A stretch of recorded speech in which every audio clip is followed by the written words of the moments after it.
Alright, so to start off, I just wanted to show you some places you can stand. There's a bunch of bots on the other team, but here's cover here. I don't like the bridge because you can get booped off, but there is some safe cover there for a second. I like this spot okay, because you have this corner, you have this health back. You can also peek through here. This is an especially good spot when you're playing against a Pharah and you need to heal your team, as is on point.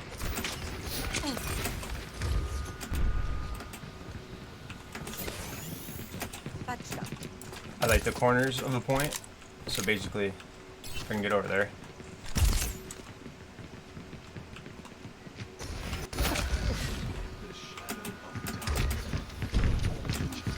Alright, this is a good spot because you can be on or off the point, but if somebody comes on the point and chases you, you can just come around the corner here and be safe. And if they chase you on the outside, you can go back to the inside. So if your team has a point, you can play that corner here. You can also come around to this corner. You can also alternate between the two of them.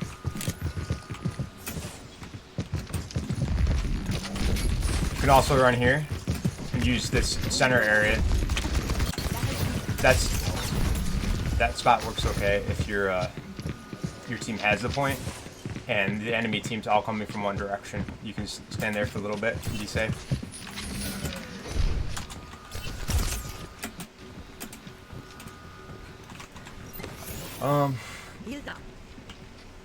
If you're kind of in a bad position and you're cut out here in the middle, sometimes you get away using this pillar for cover.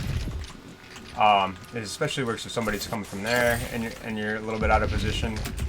And look, you can kind of back up and have a lot of cover by that pillar for a little while. So you don't need to hug it. These other things, much better. especially in your rank, you can abuse it for a good effect. It's hug walls. Pretend you're in like a shooting game where you actually have a button to hug walls, like Gears of War or the Division, where you just hit like a button and you're like stuck to a wall, and then you can kind of peek out and use it for cover. And they got like options, special options for using cover. Well, pretend that you have those options and you're stuck to a wall no matter where you go. A good hint for Ana, if your team has control and you don't have the enemy team like breaking through your ranks yet, you should be able to safely peek and shoot without having too much worries. Like, you should be able to scope in for a second and not feel all sorts of pressure, because your positioning, if your positioning is good enough, you have a little bit of leeway to do such things. If you're too close to everybody, then you're right amongst them. You're going to feel too much pressure trying to peek in for a second, because you lose the information and people can just jump on you because you're not mobile. Alright, that's all I had to say about that. Okay, so here's the exact same thing in the map form, just kind of showing you that different places you can take cover and how to use it. So this is an okay spot here, especially if the enemy team hasn't really pushed in. You want to make sure that you're close enough to your team though to get help if you need it. Alright, and so we've already spoke about all these things, but this is just more of a visual indication of the different areas you can use. I put these X's and oranges, I put these spots in orange because you don't generally want to use these when there's pressure on the point.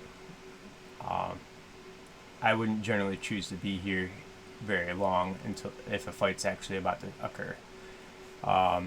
You more rather want to be at any of these other positions. This position is not the very best position, but it can work out for you. It's better than no position, or taking no cover at all. Alright, good enough.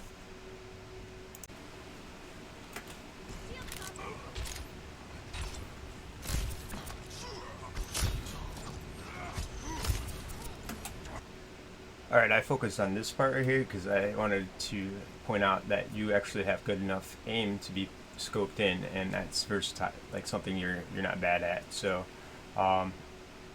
especially as you're learning Ana.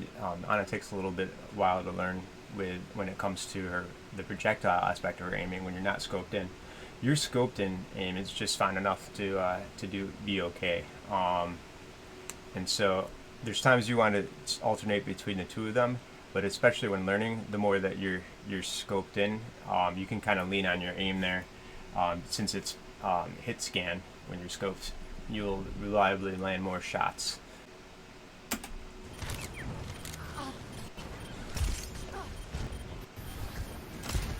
Your decision to scope in there was a good one. Good instincts for that. You're going Here is one of those parts of the point where you can be around the corner. So like, there's two spots you could be here. You could be here. My bad. You could be here, here. Although that doesn't give you the best line of sight. You could also be here or here. If you're here and you get pressed, you can come around. I mean, there's no real threat of you being pressed right now, but I'm just trying to highlight, trying to get in a good habit of that, basically. All right.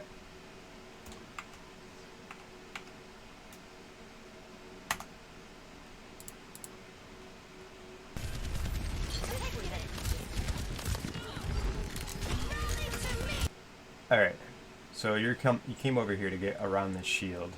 You got a couple of different choices. I might go to this thing right here, use that for cover. I don't know. Let's see.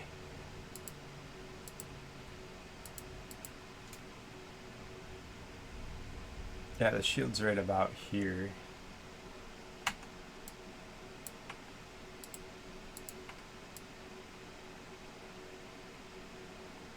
Yeah, I think this thing's the best thing for your cover. I don't know if you could, how easy it would be if you, I suppose you could be back here too. You wouldn't be as close to this cover as I would like, but you could still get around the shield, and then if you get pressed, you can just go that way. So it gives you some more options. Standing here though is not too good because you're right up amongst their entire enemy team. Those guys are oops.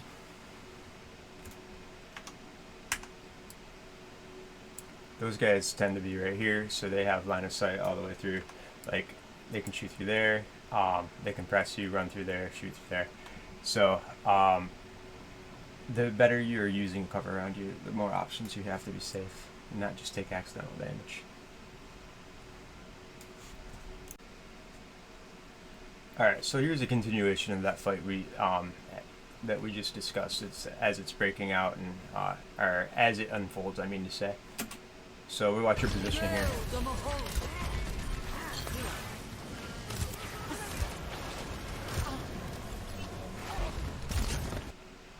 Alright, so ignore that last part with Moira, but let's take a look at where your team is versus where you are. Because where your team is matters an awful lot for an Ana player. So your team is playing in this area.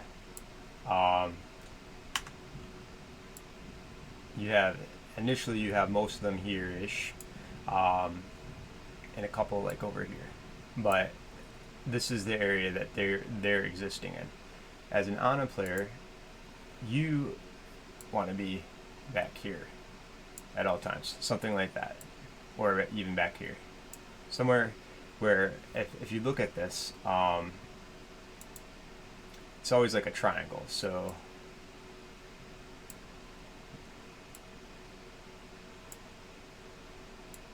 you can heal all of your team here, and you have line of sight at the enemy.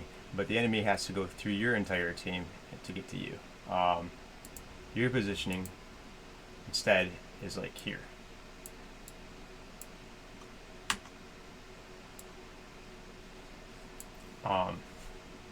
That means if the enemy comes through, they're on the bridge here.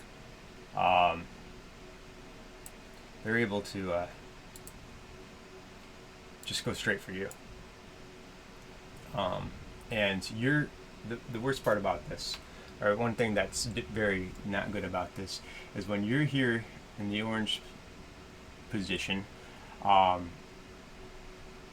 you don't have a good line of sight of anything.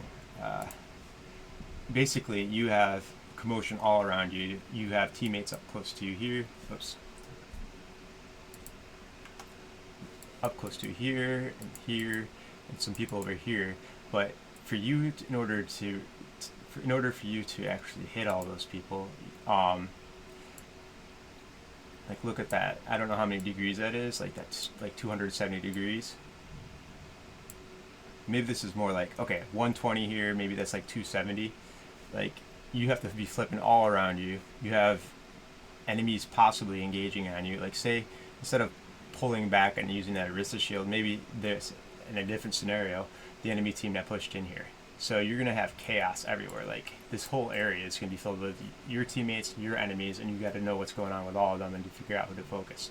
So when you're back here at this position, it's easy to choose. You can see everybody. You know who to focus, who's really in trouble, any major threats, and you have time to either decide if you want to scope in or not scope or throw a nade. Anything you want, any decision you want to make is a lot easier to make because you have the information and you don't feel overwhelmed with chaos. So it'll make it a lot less confusing to be back here. A lot less pressure. A lot better info. Alright, now we're going to talk about this next fight. It happens shortly after the previous one. So I'm not going to talk about your nano. You know what you were trying to do there, and that it didn't go on who you wanted to go to. I'm going to talk more about your positioning and how this unfolds. Well, we'll go into it. No doubt. Get in there. All right. So you're on point here. You don't exactly need to be exact where you're at. I would come around the corner, or not be showing yourself in the front here. So maybe the other side of the point, but not on point. The more that you're on point as Ana, the more danger you're in, because here, we'll go over here. So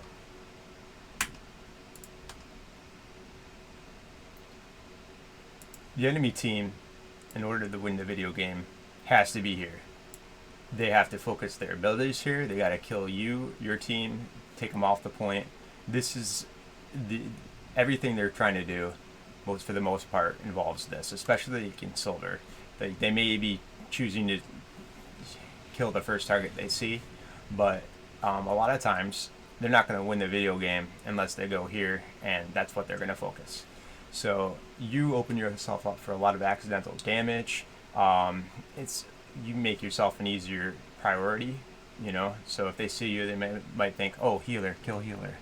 And if you don't make yourself as easily visible, you avoid a lot that way too. Make them try to find you.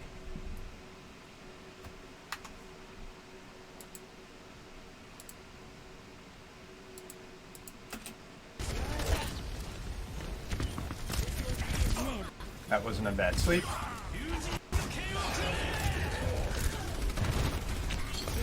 So you're right amongst there, and there's a blading Genji.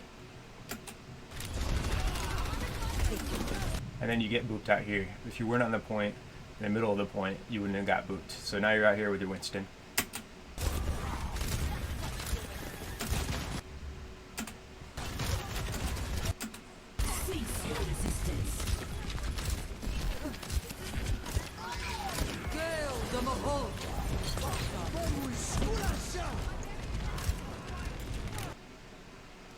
And you were actually pushed off and booped off to the area I wanted you to be in, but you move forward.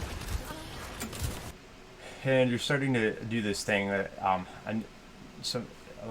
think I did this when I was a new Ana player, where I kind of started to chase people around to heal them when I wasn't scoped in. But you don't need to do that. Like, if you're not sure if you're going to hit them, just scope in. If you feel like you might hit them, you still don't need to chase them around to do it. You know what I mean? Like, Ana's a sniper for a reason, so utilize that aspect of her kit. don't ever be chasing people around. Like, I can understand trying to move positions to get better line of sight, but if you're chasing somebody around, there's an issue.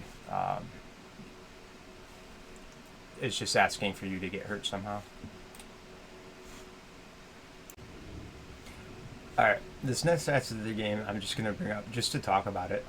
I don't expect you to be able to be hitting your nades, but I'll give you some advice for being able to do it in the future. Alright, so I need to find this for you. I think there's a game mode out there, a workshop mode that somebody created that shows basically no matter where you're looking, it'll show where a nade's about to land. So if you're looking up or whatever, they'll have some sort of visual indication on the ground about what, or where on a surface where your nade's going to hit, no matter where you're looking. So that may be helpful. Another thing is I'm going to suggest making like a custom mode where you can just throw a bunch of grenades. Just throw as many nades out, aim at different things, and try to hit them and get a good feel for it. Because your nades actually aren't that far off when it comes to like hitting this window. You try to do it 3 or 4 times this game, and they're not that bad. They almost go through. But with a little bit of practice and a very what is the word? If you basically do a bunch of concentrated practice using that alone for a little while, you should get a lot better.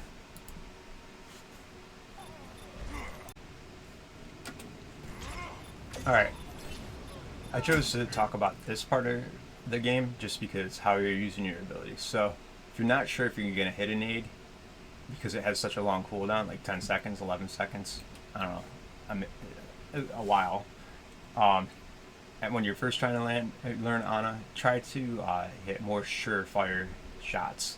Things are pick for good bets, things that like you will probably land, because usually those will be good situations, you know, like good things your team can take advantage of, and that you know you can actually be successful with. That'll be a huge advantage to your team.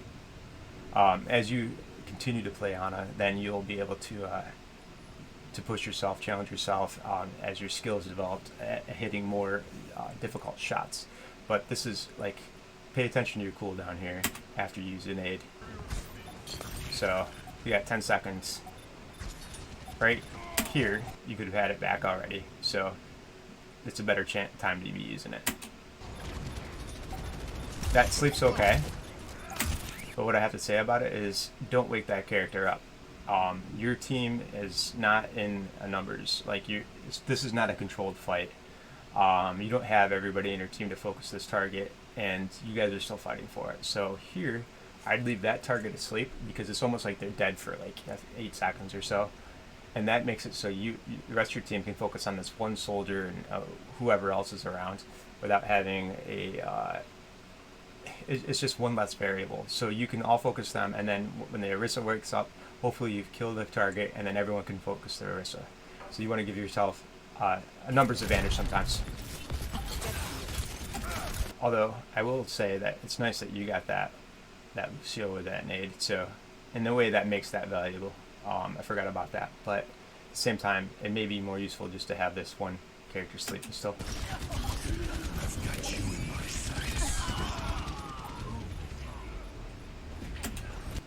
Also, you don't want to be on point there. You could help it. If you have at least one other person on point that looks controlled, I'm sorry. If you have at least one other person on point, and they're not about to die for sure, then stay off a point. At least in a fight where it could be either team could have the advantage. You're not sure which way it'll go, and it's definitely not controlled. Then you don't want to be on the point. All right, I want to focus on your positioning for this point right here, or this fight right here. I mean to say, you've nanoed your monkey, so you have a reason to want to get in there to heal him, because you can't heal through the shield. Get in there.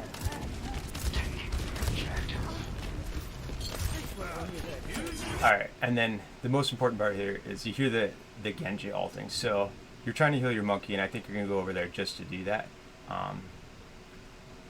Well, so that's good. And you got these mines, that's nice. What I'm going to suggest though is that you hug this you hug this wall over here. Because the Genji will have to be, he'll have to be coming through here just to get to you. But if you are even farther back this way, then not only do you have the mines to protect you, but you also have a wall to go around, which makes it significantly more difficult for the Genji to get to you.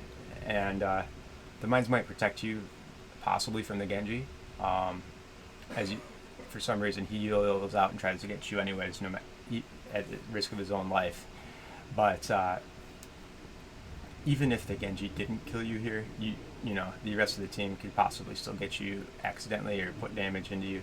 So if you're back over here, you have that much more protection. So I think you might have lived here if you had went around the corner. Well, we'll watch it play out.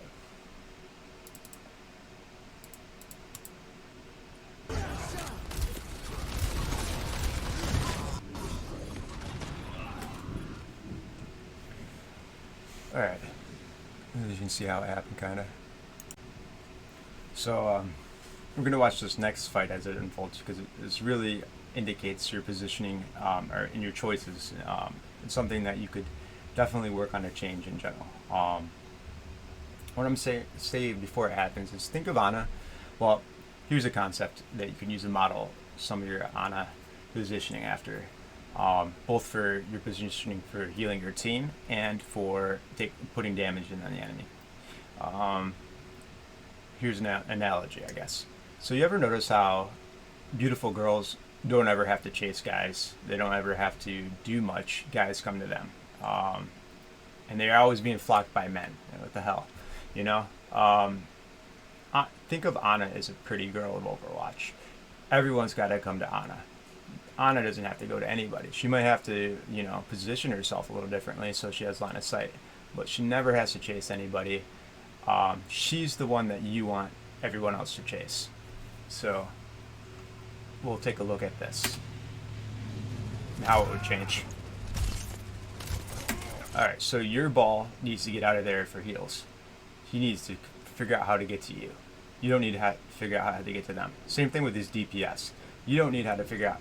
You do not need to figure out how to get to them. They need to figure out how to get to you. So you don't want to go into this area over here.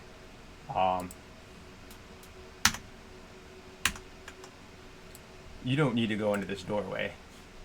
There's no reason for it. It's just making it, opening up this this option for the enemy team to easily get you. And the trade-off of you getting any damage in on them is not worth it for what they could be doing to you. You are one of the most important characters, the main healer. It's your job to keep everybody else alive. So prioritize your survival above everybody else. You want to die last. If you die first, there's something going wrong. If you're taking unnecessary damage, there's something going wrong. So these guys may not be capable enough to punish you the way that you should be. If you have this positioning, they should be putting enough damage in to kill you immediately or shortly thereafter.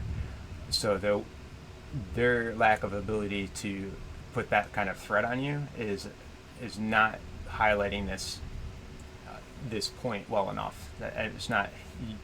I wish that they were just slightly better so you could feel the pressure. But we'll continue to watch this.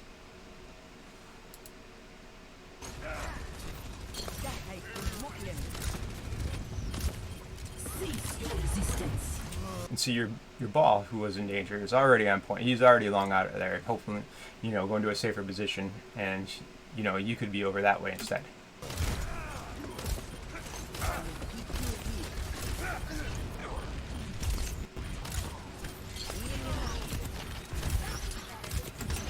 Play the walls there instead of the inside of the point.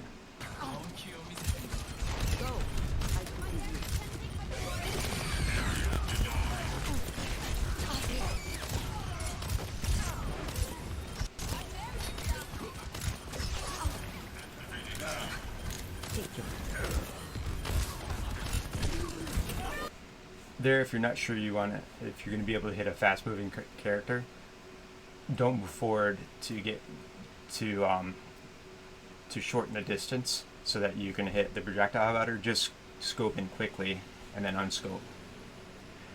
You can do that by quickly hitting your right mouse button and then your left mouse button when you have your reticle or your sights on the target. Or you can quickly hit the right click and then readjust your aim, hit the left click, and then unscope again because you want to be able to move around. But alright, so here's a quick little recap of what you're going to be focusing on to change and some things you can do, things we talked about. You can pause this and look at it if you like, and then as a quick aside, please don't judge me too harsh for my geometry. I noticed that like my 270 degrees there, that's pretty hilarious, but anyways, I do recognize that was pretty bad. Alright, good luck to you. Ask me any questions if you like. I'm going to try to post some links here so that you have a couple of different things to evaluate to help with these goals, and like that workshop mode. I think I can find you a quick little guide about quick scoping that may be useful, like from ML7. By the way, watch ML7. He's not only good for learning about all sorts of positioning, but also amazing things you do with Ana. I learn something from him every time I watch him that can either apply directly to Ana or to Overwatch as a whole. He's just an amazing person to watch, so I suggest looking him up too. Alright, thank you.